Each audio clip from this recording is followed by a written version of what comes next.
Merci Monsieur le Président. Effectivement, c'est un amendement sur le financement de la recherche sur le loup et le pastoralisme qui n'est pas d'un montant exceptionnel, puisque c'est 500 000 € de financement qui sont alloués à la recherche, qui seraient alloués à la recherche publique, mais qui ont un intérêt particulier. D'ailleurs, ça rejoint la discussion qu'il y a eu tout à l'heure, je crois, sur un amendement de 400 000 € pour la protection des plantations. Le loup a un impact justement sur cette question d'impact sur les gibiers et le cervidé. Donc ça fait partie justement des réflexions qu'on pourrait avoir sur la présence du loup.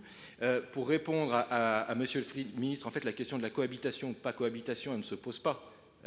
Les loups sont présents et sont présents en nombre, le pastoralisme également, et donc c'est voir comment on peut gérer les deux.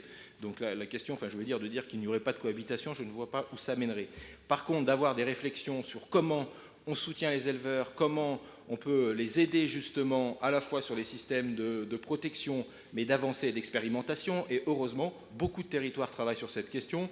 Je prends l'exemple du parc du Vercors, du parc des Écrins, de nombreuses entités qui travaillent et qui ont fait des expérimentations, mais qui souvent bloquent et ne peuvent pas aller plus loin. Je pense par exemple à une expérimentation sur les vaches érins, par exemple, qui avait été menée dans le parc du Vercors, qui n'a pas pu aller à son terme, mais pourtant qui était particulièrement intéressante. Je pense à des expérimentations sur les chiens de protection, patous et autres, sur lesquels on a des grosses problématiques, et notamment en termes de dressage, en termes d'accompagnement, sur lequel, pareil, on n'a pas forcément pu aller au terme. On a d'autres expérimentations. Le parc du Vercors a fait un récit commun, justement, qui permet de lier à la fois les éleveurs, à la fois les associations et tous les acteurs, et notamment les acteurs du tourisme autour du loup. Et pareil, à chaque fois, on a ces problèmes de financement. Donc je pense qu'on est du même ordre que l'amendement tout à l'heure pour la protection des plantations, de l'ordre de 500 000 €, et je pense que les territoires en ont bien besoin pour soutenir le pastoralisme et soutenir les éleveurs justement face à la présence du loup. Merci Monsieur le Président.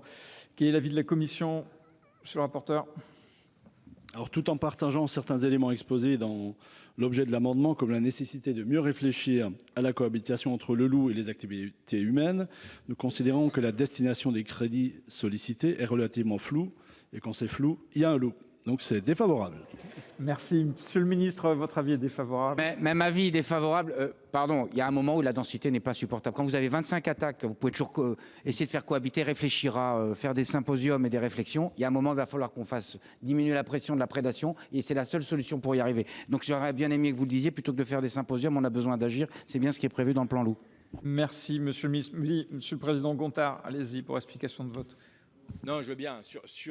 Déjà, il n'y a pas si on connaît justement un peu et qu'on regarde les études, quand il y a un nombre de meutes, ce n'est pas une pression constante sur un territoire. Donc en plus, c'est même pas ça. Je rappelle qu'on tue 20% de loups par an, c'est-à-dire plus de 200 unités. Donc on ne peut pas dire qu'on ne fait pas de régulation et qu'on n'arrive pas à atteindre ce chiffre-là. Donc là aussi, il y a une question. Je rappelle que j'ai déposé des amendements pour augmenter les brigades loups, qui ne sont pas juste pour tuer des loups, mais pour avoir une connaissance et pour avoir un vrai contrôle, que vous avez refusé ces amendements. Donc moi, je veux bien que vous me donniez des leçons, mais je pense qu'en la matière, au contraire, la question de la connaissance et de l'accompagnement, on en a besoin, qu'il y a beaucoup de territoires qui travaillent, qu'il y a beaucoup d'élus qui travaillent sur cette question, parce que ce n'est pas une question simple, et ce n'est pas juste de se renvoyer des choses à la figure, c'est d'arriver à proposer des solutions et un accompagnement, et que je trouve dommage qu'on n'arrive pas à mettre juste 500 000 €, alors qu'on a pu mettre juste avant 300 ou 400 000 € pour de la protection de plantation, alors qu'en plus, cette protection de plantation,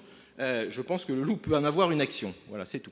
Merci. Je mets aux voix cet amendement 205 avec deux avis défavorables.